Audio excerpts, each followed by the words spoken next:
Welcome to Little Koi Out of the Frying Pan, Thriving After Trauma. This post is titled The Sinful Escape, Part 2. This is part 2 of the account of my first marriage and the backlash from the evangelical Christian community when I finally left my abusive husband. In September 2008, I moved to Kansas City to start a fresh life. I wanted new people, new places, and adventurous experiences. I had a job somewhat lined up, but it ended up falling through. I lived off the kindness of a friend of mine until I wore out his kindness. My professional skill set was limited, and my social skills were lacking. I couldn't even find a job at food establishments. My bank account was overdrawn. I scraped for spare change to put gas in my car, and it was common for my cell phone to be shut off. I did not have a permanent home, but lived from couch to couch. I was starting to get desperate for money. I had no skills at the time, so I decided to use what I did have going. My body. When I met Adam, not his real name, I was doing adult modeling and sex-related work. I hated every second of it. I wanted to get out of it. Every time I meet up with a client, I would feel darkness over my spirit. This was not the line of work I personally wanted to be in. While I chose not to have intercourse with clients, I did do everything else with them. Anything else that they wanted. I was able to build a wide clientele that seemed to be satisfied with this arrangement. I learned that many fantasize about being with an Asian woman, and I used that to my advantage. During sessions, I would turn off my brain and pray for forgiveness. At 22, all I wanted to do was work in an office, wear professional attire, and have coffee and colleagues. But I was wearing lip gloss, lingerie, and coffee was only to fuel the late night calls. This work is also how I met Adam. He had posted an ad on Craigslist looking for a model for his new sports car. I answered, and we hit it off. We went 12 hours together on that first day in October 2008. After that, we were inseparable. I was completely in love and awe. This man was good looking. He told me how special I was, showered me with gifts and experiences, and he told me I was beautiful. He completely wooed this lonely, sad heart.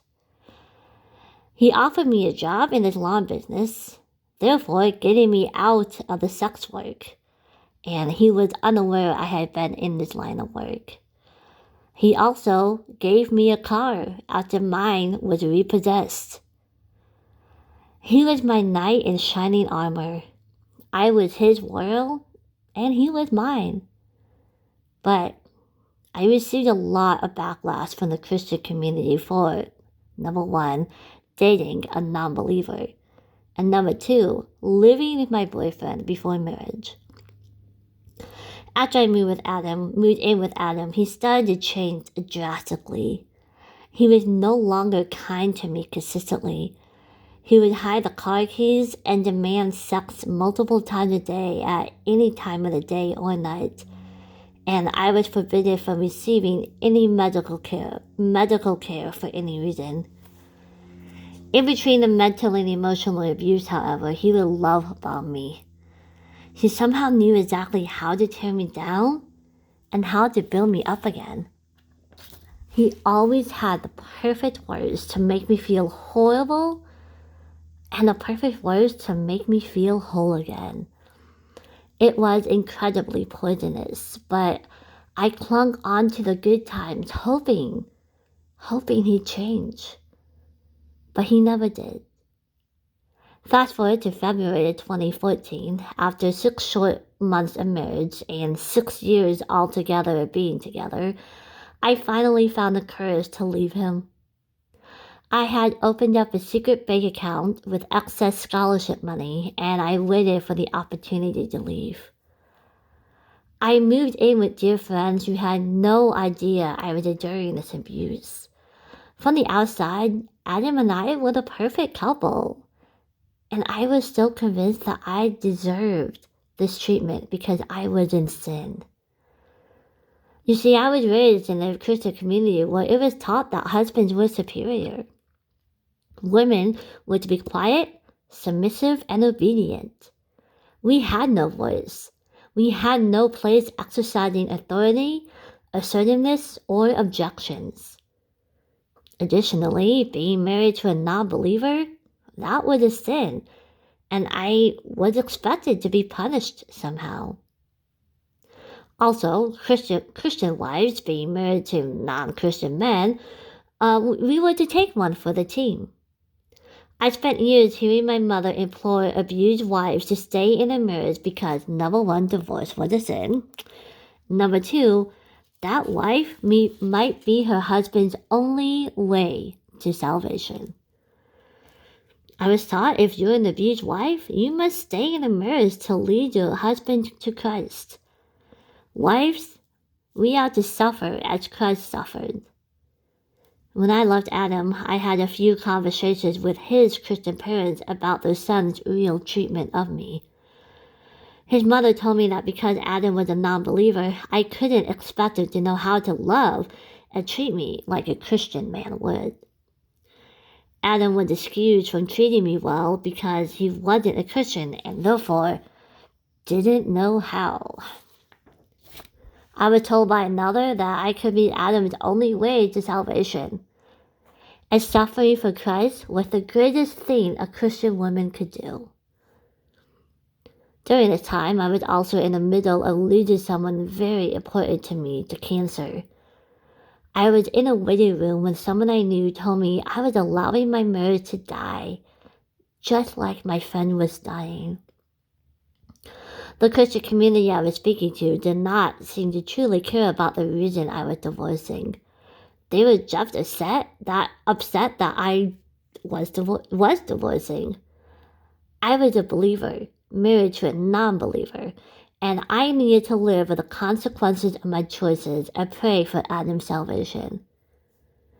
Of course, my mother told me I could be Adam's only way to salvation, and I needed to stick it out, and she'd be praying for us. I was free from the abuse of my husband, but I didn't feel free. I still carried so much shame and guilt surrounding my choices of marrying a non-believer and now a divorce. I had no idea if I even had grounds to divorce. I did not know if I was allowed to seek safety for myself. It would not be until a couple of years down the road that I would finally feel free. In my next blog post, I will share what finally helped release me of all guilt and shame of this marriage and divorce. Author's note: this is one of the hardest posts I've written so far. I have never talked about my sex work, and I know it'll come as a surprise to many. I was hesitant to share this particular part of me due to fear of judgment. However, I feel confident in my support group and the love that continues to envelop me through all parts of my story and healing. Photo.